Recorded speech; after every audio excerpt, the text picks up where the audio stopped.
Alright, hey guys, this is Professor Jessica Abrams, and I am going to run through Chapter 20, so I just wanted to put the disclaimer out there that this is not in any way meant to be an all-inclusive of everything that you could possibly know. You're still recommended to read the PowerPoints and read whatever notes you took when you attended class and I went over this material, and read the corresponding information in the book for anything that you need further clarification on.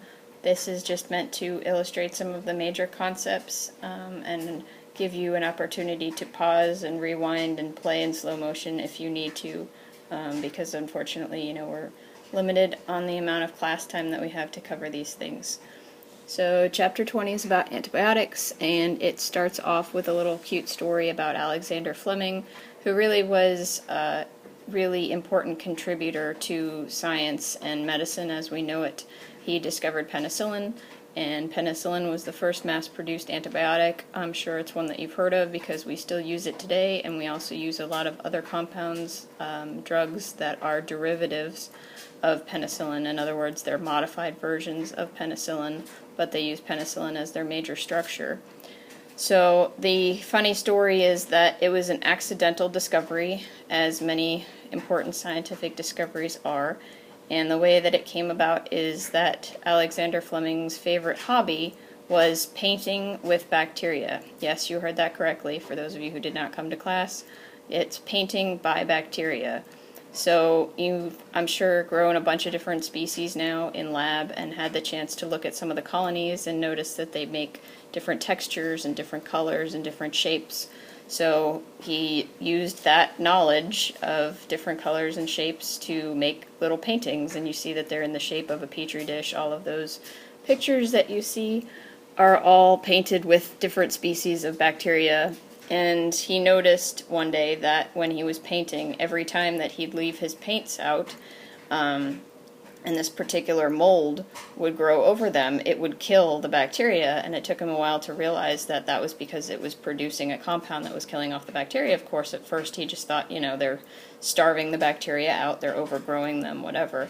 But eventually he figured it out, and that compound, of course, was called penicillin, and penicillium was the mold that it was taken from. So,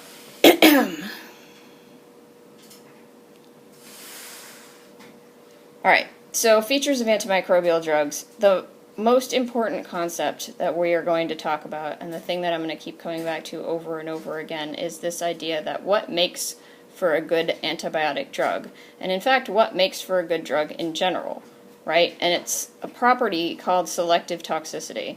And what does that mean? That's just a fancy big worded science way of saying that it kills, number one, it kills bad things, and number two, it does not kill good things.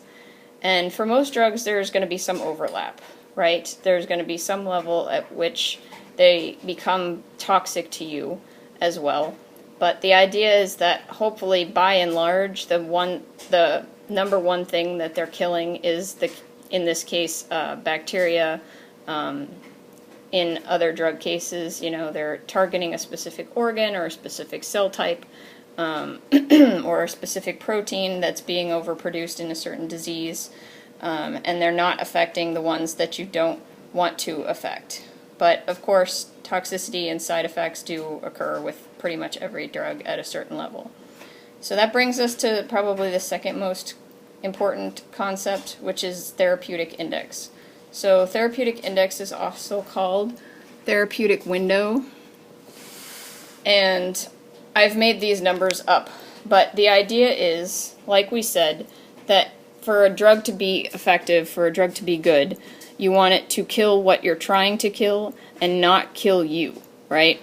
So the therapeutic index or therapeutic window is going to be any number in this area right here. So again, these numbers, as you can see, my disclaimer here, are made up. But let's say what are these numbers meant to represent? So let's say that 500 milligrams of a drug is how much you need to be able to kill what you're trying to kill. So let's say you're trying to kill an E. coli infection. That means that anything under 500 milligrams, you may as well not take any drug at all because it's not going to be effective to kill whatever you're trying to kill. 2,500 milligrams is the number that I have made up to represent how much you have to take before it becomes toxic to you. So, again, anything under here is not helpful as far as your therapy is concerned, right? So, why? Because it's not going to kill what you want it to kill. And anything up here, above 2,500, is not helpful to your patient's therapy. Why? Because it's going to hurt the patient, right? So therapeutic index or therapeutic window, therapy is what you're trying to accomplish. It's what's making the patient feel better. So that therapy is going to occur in this window, hence it's named the therapeutic window, that any number in between those two. So back to here, that is therapeutic index. The next thing we have to talk about when we talk about antimicrobial drugs is the difference between bacteriostatic and bactericidal, which is pretty simple. You've heard the words suicidal, homicidal, so cidal means to die or to kill. Bactericidal drugs kill bacteria. Bacteriostatic, static means stay still. So in the case of bacteriostatic, it means that the bacteria are unable to grow or reproduce. So they're standing still and will die of natural causes. I talked briefly about the importance of bacteriostatic drugs because initially when you think about it, you think, well, if you can kill them, why not kill them? They're bad bacteria, we want them to die, why not kill them? And the answer comes in that gram-negative, gram-positive stuff that we learned ages ago that I told you would be important at a later date. So gram-positive organisms do not have something called an outer membrane. Gram-negative bacteria do have something called an outer membrane.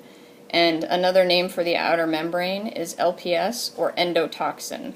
And that's because if you kill a whole bunch of bacteria, gram-negative bacteria that are infecting your patient all at once, and the cells basically explode, they are going to release the endotoxin, and the chances are good that you might kill your patient, and at the very least you're going to make them much, much sicker than they were with just the E. coli infection. So gram-negative is best to be treated with bacteriostatic drugs, whereas gram-positive can be treated with bactericidal drugs. And of course there's exceptions to every rule, but that's the major distinction between the two. You can also classify drugs as within their spectrum of activity, which is exactly what it sounds like it would be. So broad spectrum means that there's effective against a whole bunch of different types of bacteria. Narrow spectrum means that they're only effective against one or two or a small group of closely related species. And I brought up the point that the one that is 9 times out of 10, if not 95 times out of 100 more prescribed is broad spectrum. My personal opinion is mostly due to laziness. If you can't figure out what it is, what's causing the infection, or you don't bother to look, then you have no choice but to write a broad spectrum and just hope that you're going to kill out everything that's in this patient. But of course that's a big reason why diarrhea is the #1 side effect for most antibiotics, because you have good bacteria living in your gut, right? So if you give broad spectrum drugs, especially in large quantity to people, you kill out not only the bad bacteria but also the good ones as well. So narrow spectrum, if you can use a narrow spectrum drug, you should use a narrow spectrum drug. It's better to use, but unfortunately broad spectrum are the more common ones. And in addition to diarrhea, the other problem is that their increased usage is contributing to resistance and the spread of resistant species of bacteria. So other features, combinations of drugs. This is something that I intended to go back to in class and then didn't have the time to do. So they're pretty straightforward. There are 3 types of combinations, or 3 types of interactions that drug combinations can have. So remember, when you look at these words, antagonistic, synergistic, and additive, they refer to a relationship between 2 drugs. So you can't say one particular drug is antagonistic or it's synergistic. It's antagonistic or it's synergistic in relationship to another drug. And that relationship to one particular drug can be different than this drug's relationship to a different type of drug. So, drug combinations, if you get the expected result, basically, that's called additive. So 2 plus 2 equals 4. In other words, if you have a drug that is 20% effective, kills 20% of bacteria, and then you have another drug that kills 40% of bacteria, you expect, if you give both of them, that you're going to kill 60%, right? And so that would be an example of additive.